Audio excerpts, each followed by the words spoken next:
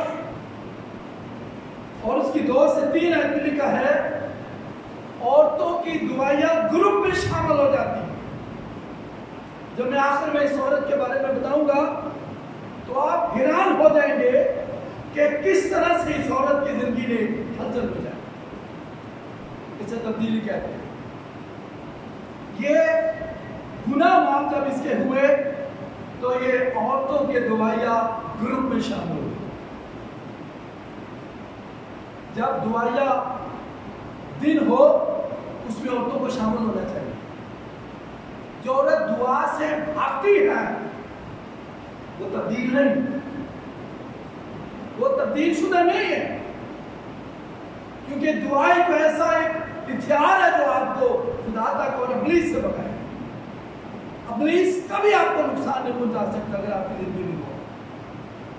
یہ عورت دعائیہ گروپ میں شامل ہو گئی. دوسرا کام اس نے کیا کیا؟ اپنے پیسے سے شاگردوں اور مسیح کی خدمت کرنے لگا. یہ سب سے مشکل کام.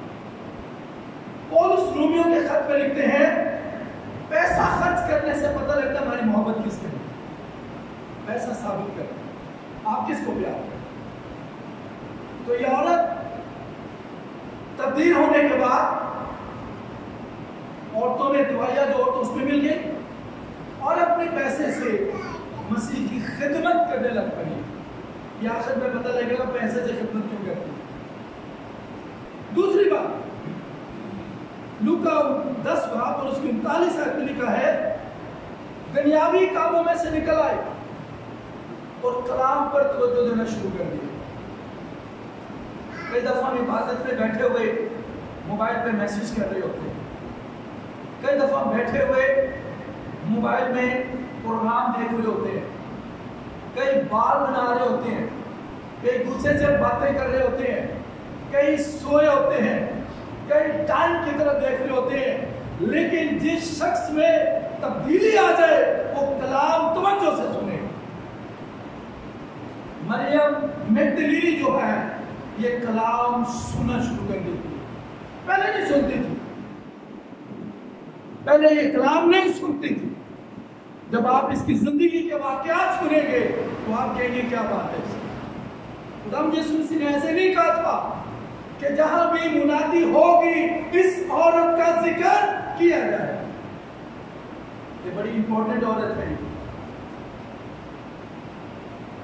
یہ کلام پر توجہ دینا شروع ہو. جب خدا یسوع مسیح کے گھر گئے تھے تو یہ کہاں بیٹھی ہوئی؟ اس کا بھائی لازر اور بہن مارتھا اور یہ مریم مگدلینی. یہ مریم یسوع مسیح کے پاس بیٹھ کر کلام کی باتیں سن رہی تھی اور مارتھا کہاں چلی گئی. کئی دفعہ جب نائٹ میٹنگ ہوتی ہے کچھ عورتیں کھانا بنانا چلی جاتی. دعا میں بیٹھنا پسند نہیں کرتی. کہیں اوپر جا کے سو جاتی. یہ آتی نہیں. دعا کرنے سے دعا میں بیٹھنے سے آپ کی روحانیت کا پتہ چلتا ہے آپ کتنی خدا ہے. اس عورت نے کلام پر توجہ دینی شروع کر. تیسری بات یوحنا 19 باب اور اس کی 25 آیت میں لکھا ہے جب خدا نے یسوع مسیح کو رومی سپاہیوں نے پکڑا تو شاگرد تو ڈر گئے تھے. وہ سارے کمروں میں بند ہو گئے تھے. لیکن مریم مگدلینی جو ہے وہ خداوند یسوع مسیح کی صلیب کے پاس ہے. یہ تبدیلی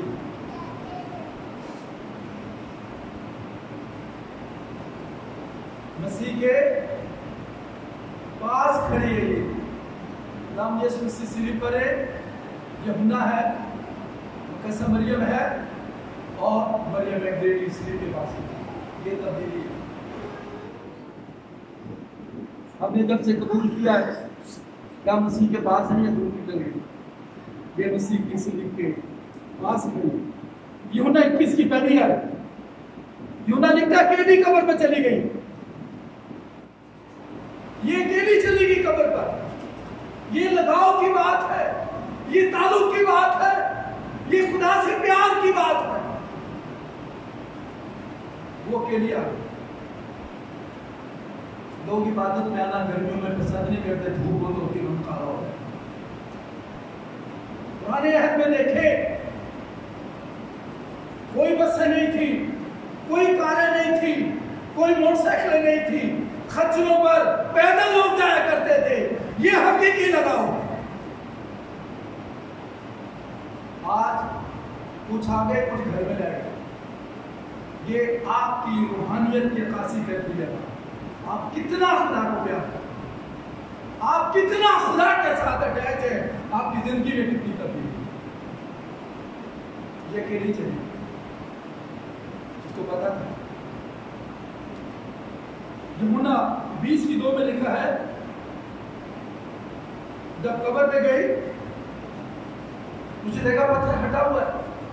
تو کیا کیا اس نے دیکھ کر جلدی سے واپس آئے اور آ کر رسولوں کا دروازہ کھٹکھٹایا. پترس یوحنا کو کہنے لگی یسوع مسیح کو لے گیا اٹھا کے, کوئی جلدی آؤ. ان کے ساتھ بھاگ رہی ہے یہ عورت. تبدیل شدہ ہے. جب آپ آخر میں اس کے کام سنیں گے تو آپ کہیں گے کیا تبدیلی ہے. کہ پترس اور یوحنا کے ساتھ وہ بھی بھاگ رہے ہیں، یہ بھی ساتھ بھاگ رہے ہیں ان کے ساتھ، واپس قبر پہ گئی۔ اور پھر لکھا ہے یوحنا 20 اس کی 6 سے 10 تک، پترس اور یوحنا آئے، انہوں نے قبر دیکھی خالی، واپس آ گئے، وہ واپس گھر آ گئے۔ لیکن یوحنا 20 کی 11 میں لکھا ہے مریم وہاں سے نہیں ہٹی، قبر کے باہر کھڑی ہے۔ یہ ہے لگاؤ، یہ تبدیلی ہے۔ جب موسیٰ اور خدا آپس میں باتیں کرتے تھے تو تیسرا شخص کون ہوتا تھا؟ یشوع ہوتا تھا۔ موسیٰ اور خدا چلے جاتے تھے، یشوع وہیں بیٹھا رہتا تھا خدا کی حضوری میں۔ ہم کتنا بیٹھتے ہیں خدا کے لیے، کتنا وقت گزارتے ہیں ہم خدا کے ساتھ۔ پترس یوحنا چلے گئے، یہ عورت اکیلی قبر کے باہر کھڑی رہی، یہ تبدیلی لگاؤ ہے، تعلق ہے، یہ نہیں واپس کی، اس کو بھی چلے جانا چاہیے، صرف کھڑی نہیں رہی۔ یوحنا لکھتا ہے باہر کھڑی روتی رہی، رو رہی ہے، پیار ہے اس کو۔ آج گڈ فرائیڈے پر، پام سنڈے پر، عید قیامت اور دن پر کپڑے نہیں ہونے چاہیے۔ اگر کپڑے نہیں ہیں، نہیں آئیں گے باہر، کیونکہ باہر فرشتہ کھڑا ہوتا ہے جو کپڑے چاہیے۔ یہ ہمارے مسیح ہے، یہ ہماری تبدیلی ہے کپڑوں کی۔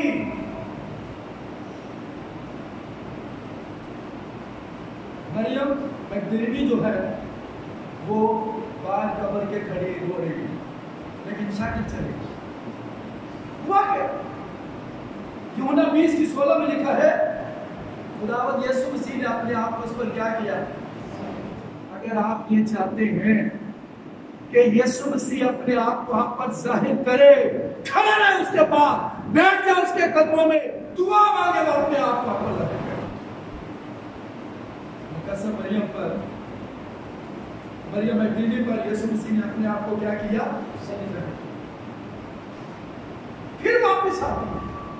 آپ اس کا لگاؤ دیکھیں ذرا، یوحنا 20 کی 18 واپس آئی شاگردوں کے پاس، ان کو آ کے بتانے لگی یسوع مسیح جی، آپ نے کتنوں کو بتایا یسوع مسیح جی؟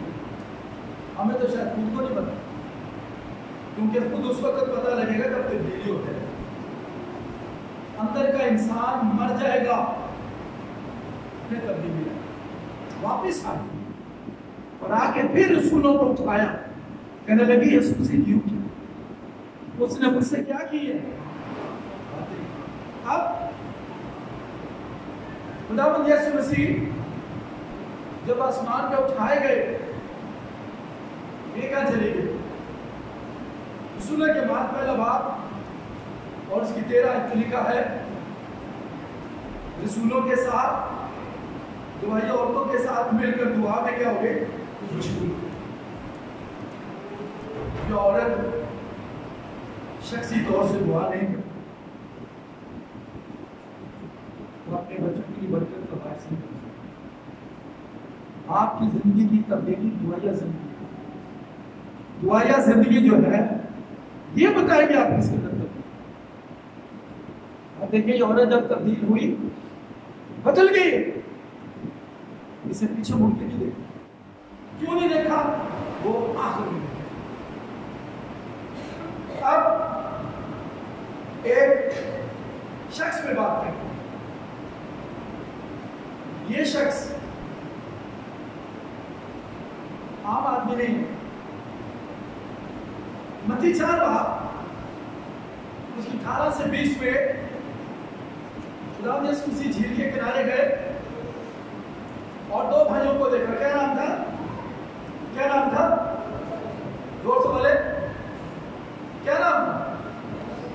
یعقوب اور کون تھا؟ نام بتائیں صحیح، زور سے بولے۔